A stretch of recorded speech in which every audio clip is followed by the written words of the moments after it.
PR's top pros talk, maximizing a front page story, featuring Kate Cronin, Chief Brand Officer at Moderna. And here's your host, Doug Simon. Most PR professionals will never get the opportunity to have a front page story. From her introduction, that probably wasn't Kate Cronin's experience. Thanks so much for joining us. Thank you for having me. Great. So how can PR professionals get the most out of a front page story opportunity? Well, if you know it's going to be big news, you have to do it right.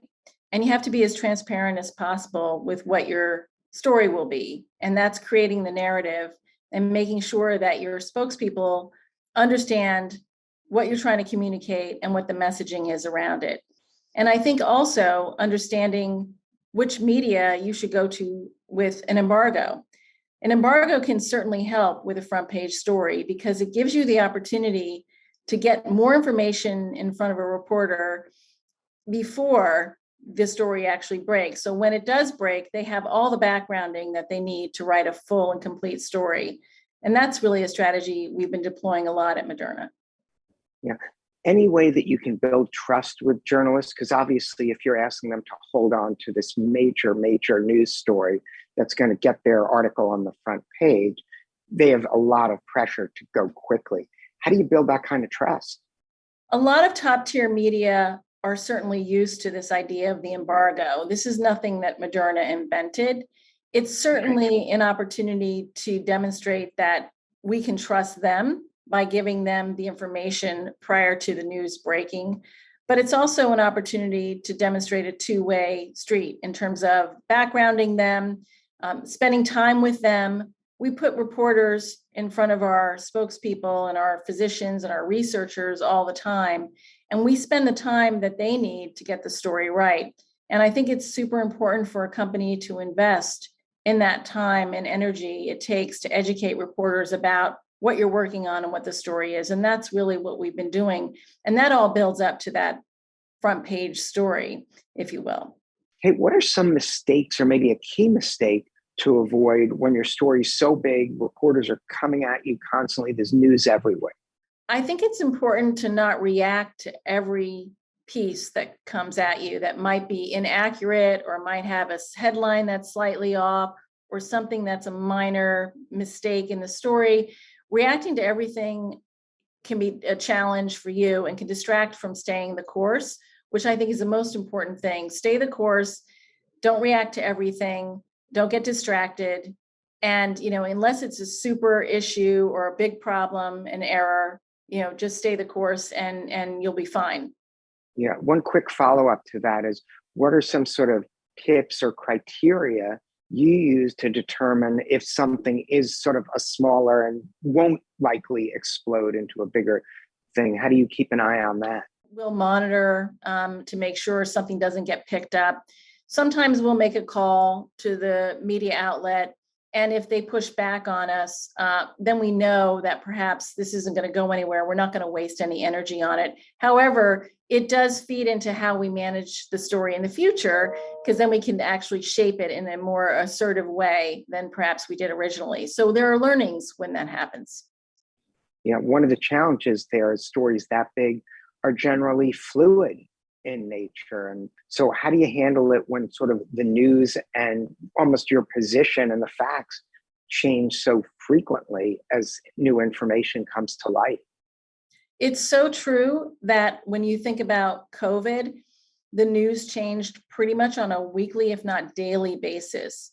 And so we were always transparent with the reporters that we worked with and ensuring that they understood what was changing from our end, what science we were looking at, even looking at boosters and bivalents versus the original strain. What are we looking at for the fall? And getting reporters to understand the science. And the science really is what is leading us. And so that takes time. And as you know, science evolves. And so it's super important for them to understand how the science is evolving. Yeah, it's great that you use the word science, because even pre-COVID, working on scientific or health news, there was always a challenge to try and get the people who are the experts in the field to communicate in a way that the layperson could understand. I would think that would be multiplied by a factor of about a zillion when it's people's life and death and health at question on an issue that affected everyone. So how do you go about making sure your scientists, your spokespeople are communicating in a way both that they feel comfortable, but that's easily understood by the audience? Well, we look at communicating the science in a way that people can understand through sometimes analogies. So if you look at mRNA technology, the analogy we use is the software of life, that mRNA is in fact a messenger, and it gives the body instructions. And those are the instructions that the body uses to make defenses against whatever virus is attacking the body. And so using this analogy helps people to better understand how the science works and takes away some of the fear factor, I think, that people might have around new science and new modalities. I also think by the same token, a lot of consumers are much more educated now about science because of COVID. And so, as you all know, they've upped their game in terms of understanding what is going on with the body and with COVID, including people like my parents who are 85 years old, who are really much more astute in understanding science. Yeah, and congratulations to them on a long marriage at 85, still going strong. That's right. That's pretty exciting as well. So how about if you've got, say, someone who's specifically like the genius inventor, and I don't even know if that works in the modern way things are developed, and they're just not comfortable on TV or speaking to reporters, but they're the real source. How do you work around that? Can they be coached to competence, or do you have to have different people share the message? Yeah, I think it's a combination of coaching and also having other folks who are researchers and scientists, share the message and be in front of TV. Some people are more comfortable with print interviews and some are more comfortable with TV interviews. And I think it's understanding where your spokespeople will play the best and working with them to give them the opportunity to tell a story that makes sense. And I think, in a soundbite world, some people are very good at giving sound bites and others want to tell a long, more fluid story that requires perhaps 30 minutes of a reporter's time or 45 minutes, if you will. Right. And we really work with all of our spokespeople to help manage that. One of the challenges that so many of us face is combating false narratives that seem to, crop up all the time. Is whack-a-mole the approach, or is there a way to preempt some of the false narratives that go out there? What you don't want is to be on your back heel, but sometimes it's not avoidable. And what we try to do is frame up what we're doing, what our story is, what we're working on, and telling it in an authentic way, and being, as I said to you, transparent. And then when we see stories that are projecting a false narrative, we actually offer an interview with the reporter, with one of our executives or our researchers, and put them in front of them to say, hey, we'd love for you to have a one-on-one with our doctor to talk to you about what's really going on here. A lot of people appreciate that they get the time with our spokespeople and our physicians.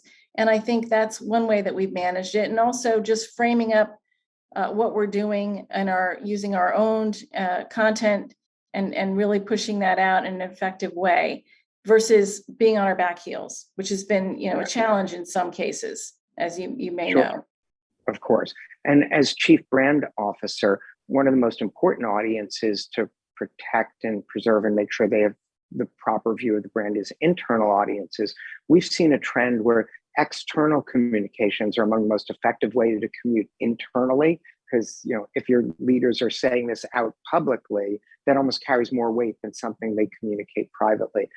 How have you seen the balance and shift where how you communicate internally to some of the external communications, especially being so in the news? You may remember this, I'm dating myself, maybe 25 years ago, when the employee communications budget was always the smallest budget and it sometimes got cut. And now we look at employees as the number one audience. The employees are the ambassadors for the brand, they're the evangelists for the brand, and it's incredibly important that they understand what we're doing and that we really communicate with them first.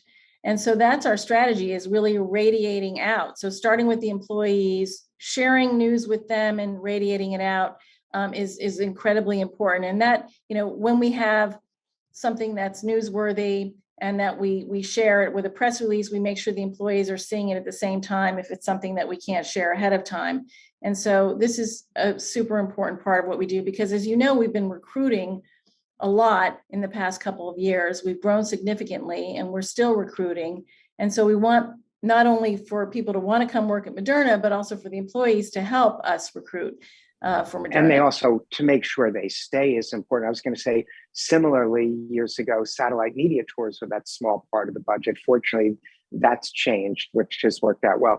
Any final thoughts on this topic that you'd like to leave the audience with? It's just an interesting time that we're in right now in terms of reputation and company reputation, from employees to outside stakeholders to the general public, and how important it is to surround and protect your brand and be as transparent as possible and as informative and educational about what your company is doing as possible as well. Yeah, and I think just to add from even this conversation, having a cool, calm temperament when you're involved in this huge kind of story is really important, especially for the comms team, because you've got to be the one that are helping others exhale and figure out what they need to do. Thanks so much for sharing your wisdom with us and continue the obviously hugely important work you're involved saving lives on a daily basis. Thank you. It was a real pleasure.